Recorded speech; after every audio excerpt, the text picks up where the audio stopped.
प्रभु यीशु मसीह के प्रिय और मधुर नाम में आप सबों को जय मसीह की। Praise the Lord. यीशु सहाय शालोम कहती हूँ।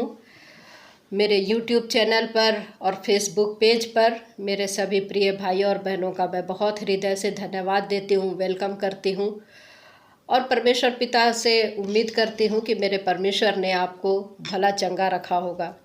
आज जो शिक्षा हम लेने वाले हैं वो पाया जाता है मत्ती रचित सुसमाचार उसका 22 अध्याय 41 पद से 44 पद तक, और ये हमको मरकुस में भी मिलता है 12वां अध्याय 35 से 37 तक में। लूका रचित सुसमाचार 20 अध्याय 41 से 44 पद में हमको मिलता है। यहाँ पर हम लोग देखते हैं, वचन हमको बताता है कि जब फरीसी इकट्ठे थे, फरीसी अर्थात हम लोग जानते हैं कि वो व्यवस्था को बहुत अच्छे से जानने वाले, मानने वाले और बहुत ज्ञाता स्कॉलर हम कह सकते हैं, वे लोग इकट्ठे थे। तो यीशु ने उनसे पूछा। अक्सर हम देखते हैं कि फरीसियों में और प्रभु यीशु मसीह में वाद विवाद होते रहते थे और बातचीत इस प्रकार के होते रहती थी। तो प्रभु यीशु मसीह यहाँ पर फरीसियों से पूछ रहे हैं कि मसीह के विषय में तुम क्या सोचते हो, वह किसका पुत्र है? तो फरीसी लोगों ने क्या कहा कि दाऊद का। उसने उनसे कहा, अर्थात प्रभु यीशु मसीह ने फरीसियों से कहा, तो दाऊद आत्मा में होकर उसे प्रभु क्यों कहता है? प्रभु ने मेरे प्रभु से कहा, मेरे दाहिने बैठ जब तक कि मैं तेरे बैरियों को तेरे पाँव के नीचे ना कर दूं। तो मेरे प्रियो, आज जो हम विषय लेकर के आ रहे हैं वो यही है। 44 पद को हम लोग देखेंगे कि प्रभु ने मेरे प्रभु से कहा, मेरे दाहिने बैठ जब तक कि मैं तेरे बैरियों को तेरे पाँव के नीचे ना कर दूं। तो ये किसने किससे कहा? किसने किससे कहा? ये सेंटेंस किसने किससे कहा? दाऊद ने तो सिर्फ यहाँ पर कहा है। दाऊद ने तो सिर्फ कहा है। कौन से वचन को कोट किया गया है? भजन संहिता 110 का 1 को कोट किया गया है। तो दाऊद ने तो सिर्फ यहाँ पर कहा है, लेकिन इसको परमेश्वर ने, महाराजा ने, परमेश्वर सनातन राजा ने प्रभु यीशु मसीह के लिए कहा है। मेरे प्रियो, परमेश्वर ने प्रभु यीशु मसीह के लिए कहा है। और चूंकि हम और आप, हमारा जो सर है वो प्रभु यीशु मसीह है, हम उसकी देह है, तो ये वचन जितना उसने प्रभु यीशु मसीह के लिए कहा है वो हमारे लिए भी कहा है, मेरे और आपके लिए भी उसने कहा है। क्या कहा है? कि क्या कहा है? प्रभु ने मेरे प्रभु से कहा, जब तक कि मैं तेरे बैरियों को तेरे पाँव के नीचे ना कर दूं। और यह परमेश्वर ने कहा है। हो सकता है कि मैं और आप किसी से प्रॉमिस करें, हो सकता है कि कोई नेता प्रॉमिस करे, हो सकता है कि कोई हमारे बड़े बुजुर्ग प्रॉमिस करे, और हो सकता है कि हम प्रॉमिस को पूरा ना कर पाए। लेकिन यहाँ पर हम लोग देखते हैं कि परमेश्वर यहाँ पर कुछ जो कह रहा है वो 100% पूरा होगा। और परमेश्वर अपने बेटे के लिए कह रहा है और साथ ही साथ मेरे और आपके लिए भी कह रहा है कि क्या कह रहा है? मेरे दाहिने बैठ जब तक कि मैं तेरे बैरियों को तेरे पाँव के नीचे ना कर दूं। तो हमारे बैरी कौन है? आप स्मरण करें, आप स्मरण करें मेरे प्रियो कि आपकी आत्मिक बैरी कौन है, आपके सांसारिक बैरी कौन है, दुनिया में आपके बैरी कौन है। किसी प्रकार का दर्द आपके बैरी हो सकते हैं, किसी प्रकार की बीमारी आपकी बैरी हो सकते हैं, परिस्थिति आपके बैरी हो सकते हैं। आत्मिक जगत के बैरी कौन है आप समझ सकते हैं। लेकिन यहाँ वचन हमको क्या कह रहा है कि प्रभु ने मेरे प्रभु से कहा कि मेरे दाहिने बैठ, मेरे दाहिने बैठ।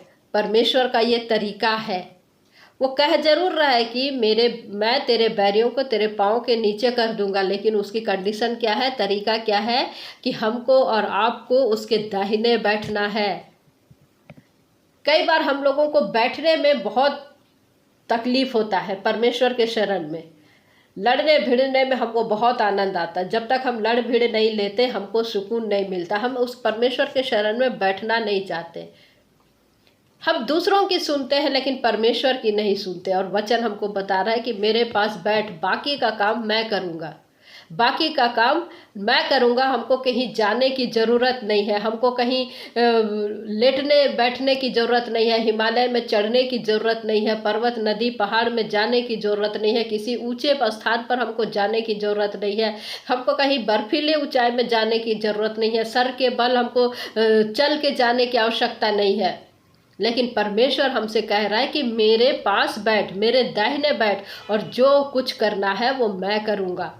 चाहे हमारे जीवन में किसी प्रकार की परेशानियां क्यों ना हो, चाहे हमारे परिवार में किसी प्रकार की परेशानियां क्यों ना हो, चाहे हम मिनिस्ट्री में किसी प्रकार की परेशानियों में से क्यों ना गुजर रहे हो, परमेश्वर हमको एक ही सरल काम दे रहा है, मेरे पास बैठ।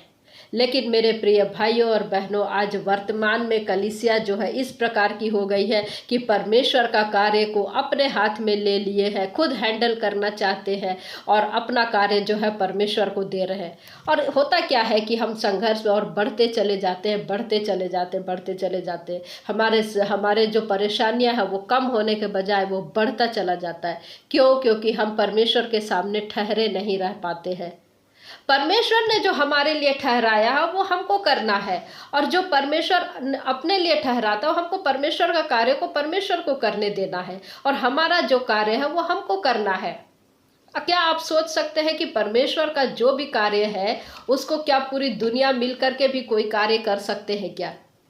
परमेश्वर ने जो अपना जो कार्य किया है उस छोटा सा भी परमेश्वर का कार्य आप कर सकते हैं क्या? पूरी दुनिया कायनात मिल करके भी करे तो भी नहीं कर सकते, तो भी नहीं कर सकते। तो जो उसने अपने लिए ठहराया है हमको उसको करने देना है, और जो उसने हमारे लिए ठहराया है वो हमको करना है।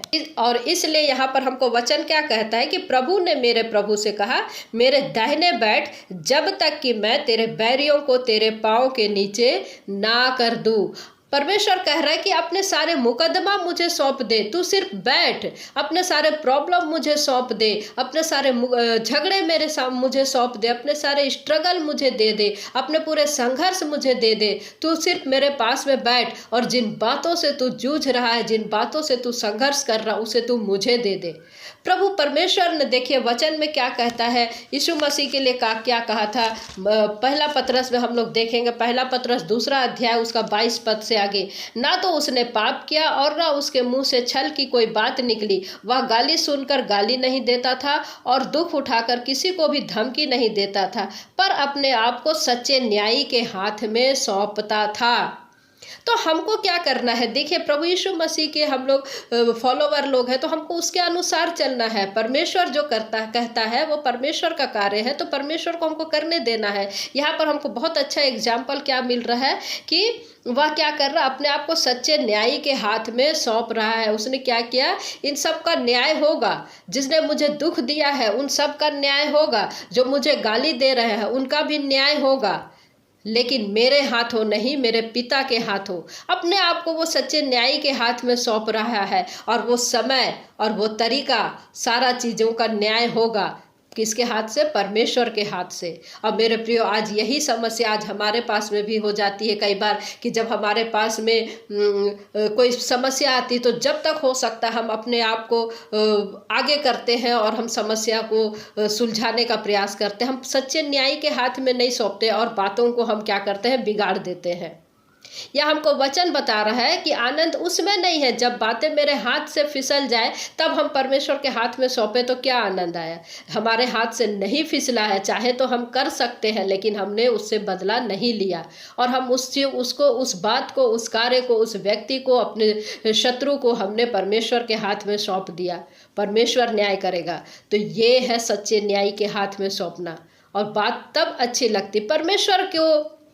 परमेश्वर के मर्जी को अपने जीवन में पहले दिन से ही पूरी करने दे, पहले दिन से ही पूरी करने दे, और इसका जुनून हमको रखना है। और तभी बात बनती है, तभी बात बनती है। हमको कहीं जाने की ज़रूरत नहीं है, बातों को अपने हाथों में लेने की ज़रूरत नहीं है, सच्चे न्यायी के हाथ में सौंप देना है। परमेश्वर ने हमको छोटा सा कार्य दिया है कि हम उसके पास में बैठे रहे, उसके पास में बैठे रहे, उसके पास में बैठे रहे। देखिए, भजन संहिता 91 क्या कहता है। कई लोगों का ये रटा रटाया पूरा अध्याय है, और हम जानते हैं कि सब लोग इसको जानते हैं, लेकिन इसकी गंभीरता को हम लोग बहुत कम लोग समझते हैं। क्या कहता है? जो परम प्रधान के छाए हुए स्थान में बैठा रहे, वह सर्वशक्तिमान की छाया में ठिकाना पाएगा। तो जो परम प्रधान के छाया हुए स्थान में बैठा रहे, जो अर्थात सिर्फ ये नहीं कह रहा है कि सिर्फ चर्च के पास्टर हो या चर्च के अगुवे हो या चर्च के लीडर हो, या कोई भी आ सकता है, जो कोई भी आ सकता है, चाहे उसकी योग्यता हो या ना हो,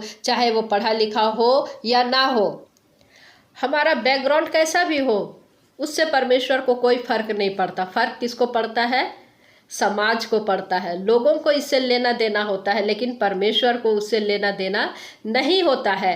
परमेश्वर के लिए बल्कि ये तो आनंद का विषय होता है कि जब हम जो कोई भी, चाहे हम परेशानियां में है, चाहे हम पाप में गिरे हुए, जब हम उसके शरण में आते हैं तो वो क्या करता है, एक कंगाल को भी वो धूरी पर रख सकता है। जब एक कंगाल परमेश्वर के शरण में बैठना शुरू कर देता है तो परमेश्वर उस कंगाल को धूली पर से उठा करके सिंहासन तक पहुंचा देता है। हालेलुया। तो यहाँ पर क्या लिख रहा है? जो परम प्रधान के छाए हुए स्थान में बैठा रहे, अर्थात वो जीवन भर संघर्ष करता नहीं रहेगा, वो जीवन भर स्ट्रगल करता नहीं रहेगा। जो परम प्रधान के छाए हुए स्थान में बैठता है उसकी मुरादें पूरी होती। मुरादें अर्थात ये नहीं कि वो आप बंगला और गाड़ी और वीजा मांग रहे हैं, ये सांसारिक बातें हैं। आत्मिक बातें हैं, आत्मिक बातें कीजिए। आत्मिक बातों को के जब हम मांगते हैं, परमेश्वर हमारी आवश्यकताओं को पूर्ति करता है, हमारी प्रार्थनाओं का उत्तर देता है।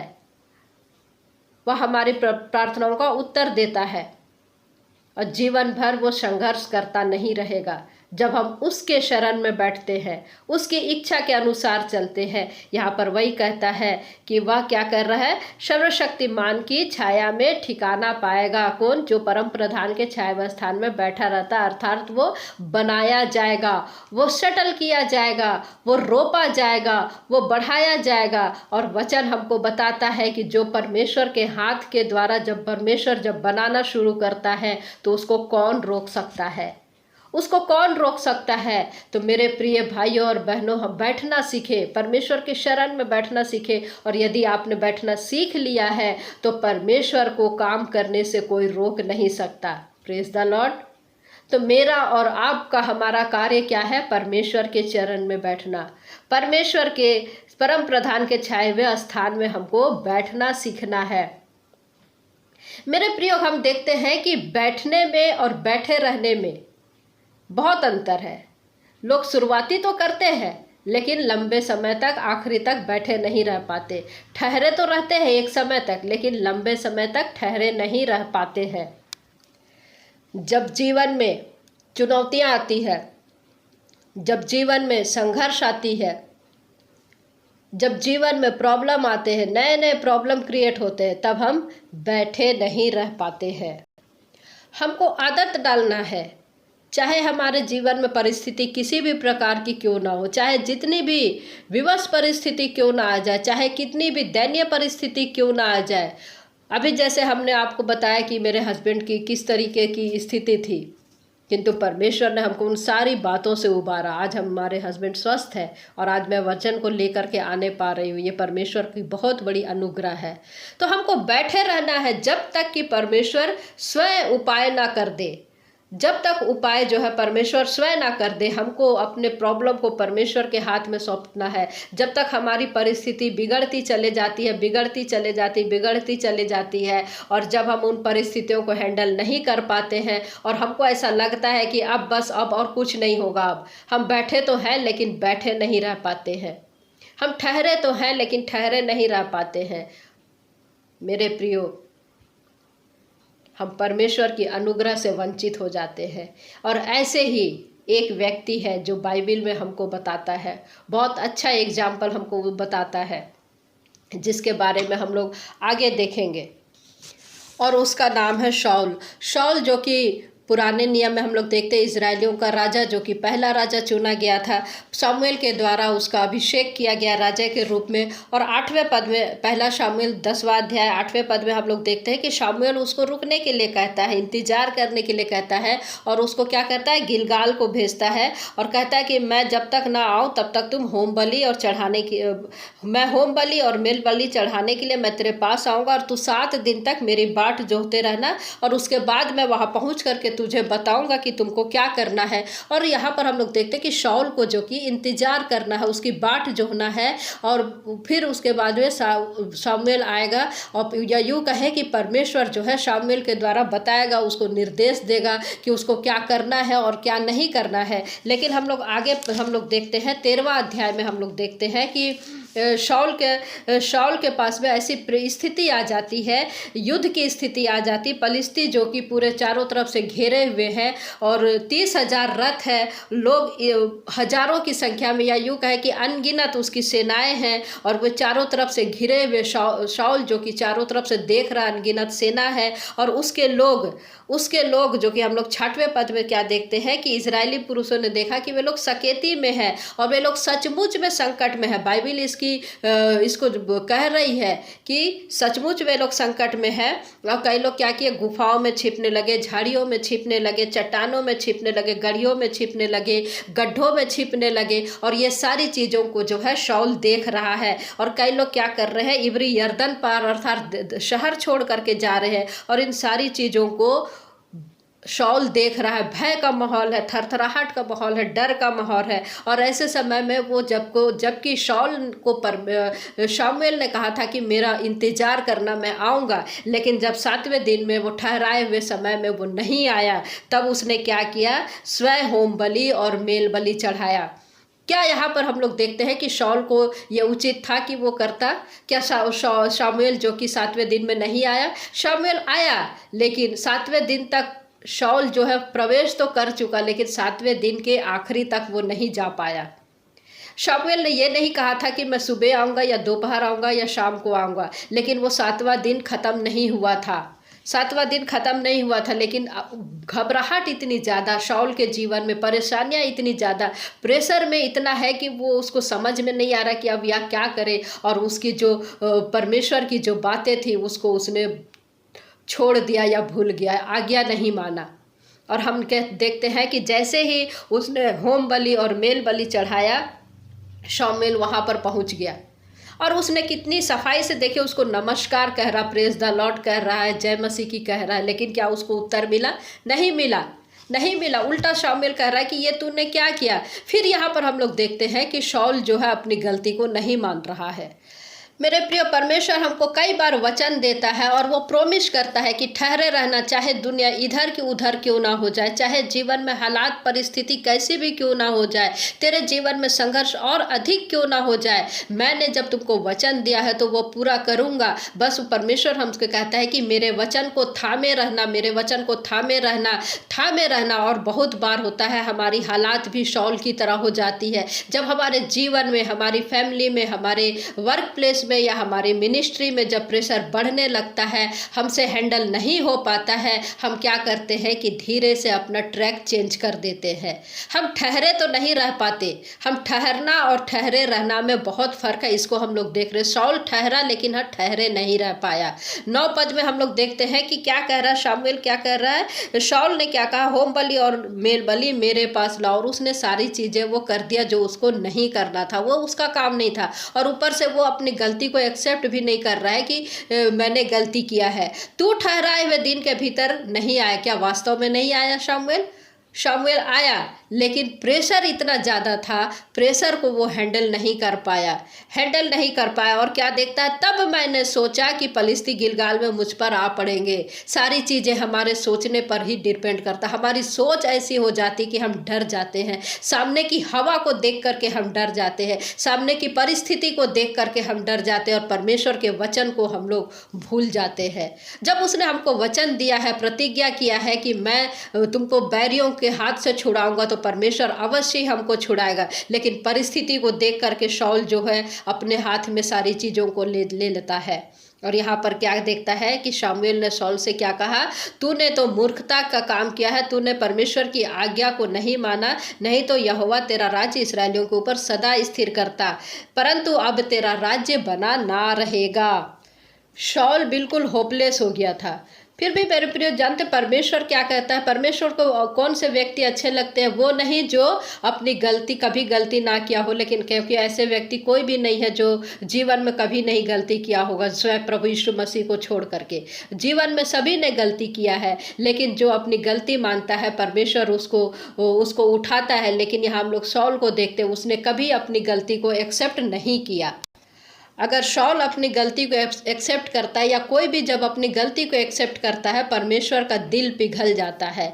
परमेश्वर का दिल पिघल जाता है। जैसे हम लोग आहाब के लिए देखते, वो पूरी लाइफ अपने जीवन में उसने परमेश्वर को दुख दिया, परमेश्वर को दुख दिया, लेकिन अंत में हम लोग क्या देखते हैं कि एलिया के द्वारा वो क्या कहता है, क्या तूने मेरे दास को देखा है, वो नम्र हो गया, वो दबे पाँव चलने लगा है। और परमेश्वर उसके व्यवहार को देख करके एलिया से क्या कहता है कि जा उससे कहना, क्या तूने मेरे दास को देखा, वो दबे पाँव चलने लगा है, और उनके दिनों में मैं विपत्ति नहीं भेजूंगा। और परमेश्वर जो है अभिमानियों का सामना करता है। हम लोग देखते हैं मेरे प्रियो, वो जो भी गलती वो करता है, अभिमानी लोग जो है अभिमानियों का परमेश्वर सामना करता है। और यहाँ हम लोग देखते हैं कि शाऊल जो है अपनी गलती को वो नहीं मान रहा है, और उल्टा वो शमूएल के ऊपर में अपनी सारी गलती को डालने की कोशिश कर रहा है।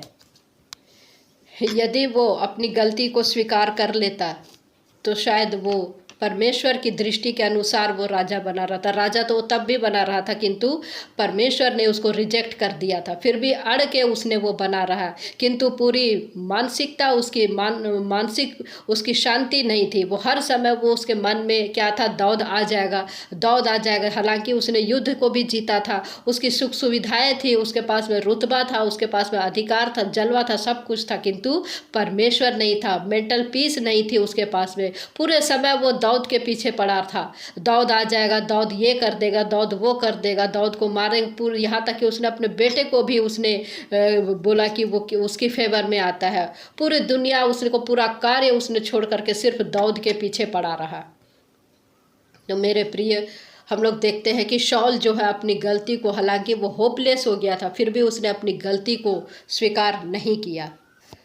परमेश्वर जितना अनुग्रह देता है, परमेश्वर जिस पद पर हमको रखता है, जो स्टेटस देता है, फिर उस स्टेटस पे भी वो हमारे जो स्तर है उस पे वो अपेक्षा भी करता है। वो कैसे हमको धूली पर से उठा करके वो ऊंचाई तक पहुंचाता है, और जिस ऊंचाई पर वो हमको रखता है उसके मुताबिक वो हमसे आशा भी करता है।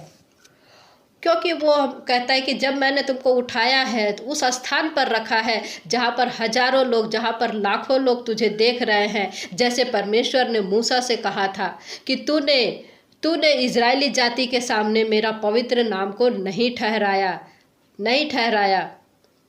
मूसा से देखने से तो ऐसा लगता है कि छोटी सी बात थी, किंतु मूसा से भी परमेश्वर ने कहा कि तूने इजरायली जाति के सामने मेरा नाम पवित्र नहीं ठहराया, मेरा नाम पवित्र नहीं ठहराया। तो परमेश्वर जितना अनुग्रह देता है वो उतना हिसाब भी लेता है मेरे प्रिय। इसलिए हमको वचन से हमको बहुत सावधानी बरतना चाहिए। हर कोई उपदेशक ना बने, क्योंकि 14 पद क्या कहता है, परंतु अब तेरा राज्य बना ना रहेगा। और परमेश्वर का वचन क्या कहता है कि यहोवा ने अपने लिए एक ऐसे पुरुष को ढूंढ लिया है जो उसके मन के अनुसार है, अर्थात उसने दाऊद को चुना मन के अनुसार। आप क्या करते, चाहे जितना भी वर्शिप कर ले, चाहे जितना भी आप चर्च जा ले, अदर एक्टिविटीज कर ले, लेकिन परमेश्वर के मन की इच्छा के अनुसार हमको होना बहुत जरूरी है।